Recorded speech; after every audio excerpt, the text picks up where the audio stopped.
something that you said like earlier where you talk about like good vibes and you're talking about like kindness in one way. There's something so interesting about the reason why I love your brand a lot. I don't know if that's the right word. Let's say brand, let's say mission. Yeah. First, there's like two parts to this. The first part before we get there is like I feel a lot of the reasons why struggling creators that are going up there trying to succeed, the reason why they don't succeed is because they don't have some sort of like mission or why, kind of like the foundation of what they're fucking doing and for what reason. And I love your mission, but can you explain what your mission is and how was it structured? It's all about making people smile.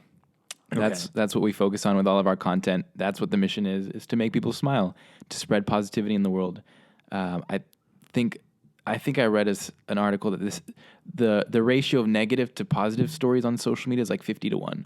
Wow. And just being positive is just such a needed like and core part of who we are as humans, like kindness.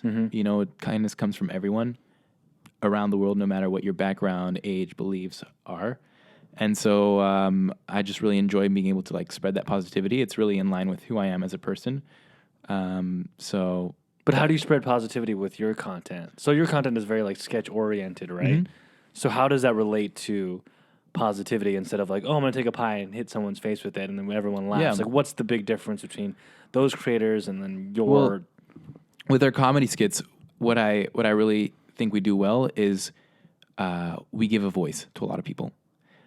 Each of our skits represent different like identities, whether it's body types, nationalities, like short people, chubby people, right, whatever it may be. Like, and we're able to basically break a lot of stereotypes and almost educate the world in a lot of ways. I hear so many fans messaging me or telling me that, like, wow, I never knew so much about Indonesia or like Indonesian people because we made a video about what it's like to have an Indonesian friend. Oh, wow. So I really enjoy representing different people and identities with our videos and our comedy skits. So you're about like educational, entertaining, positive content. Yeah, and I think the big difference between my comedy skits and other comedy specifically is we do it so lightheartedly.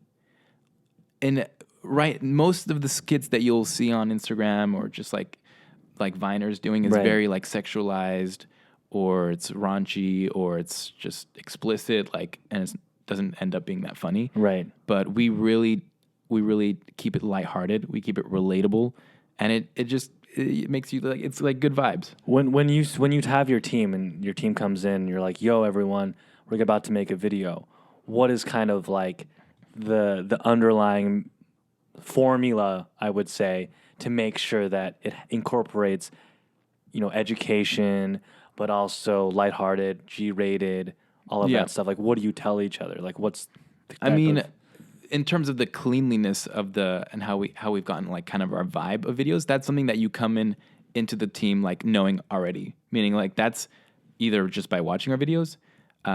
We bring in people who kind of give off that vibe, like let's say writers, for example, and they off the bat they get that's the tone of our videos.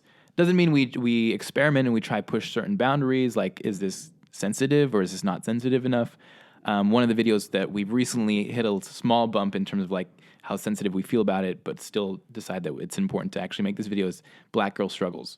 Oh, wow. I'm so glad you did. Is it published yet? It's written. So we just need to film it. Right. But obviously, we have, especially with our huge following, we have a responsibility to represent these cultures accurately.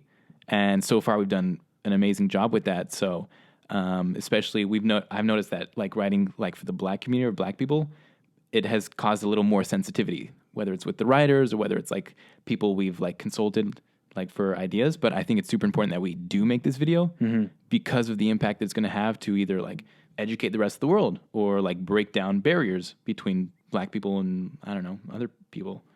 Oh, but you're basically like opening the floodgates for people to go, oh, I didn't know that. Right. And because it's entertaining, they will be glued to that video. Yeah, I think a problem that we kind of have in our society is that we tend to not ask many questions because of fear.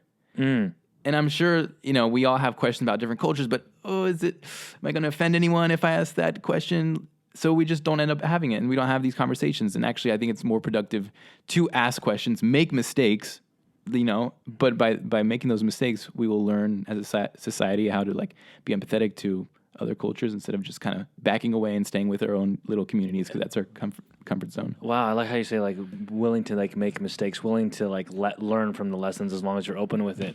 Mm-hmm. Can you tell me a time that you posted something out and you got like a lot of flack for it and you're like, all right, team, we got to do better? There was one video that had received a little very like controversial comments, which was weird things Americans do. And the last scene of that video was like a Trump reference where I saw a MAGA hat and then I was like, what's wrong with Americans or whatever.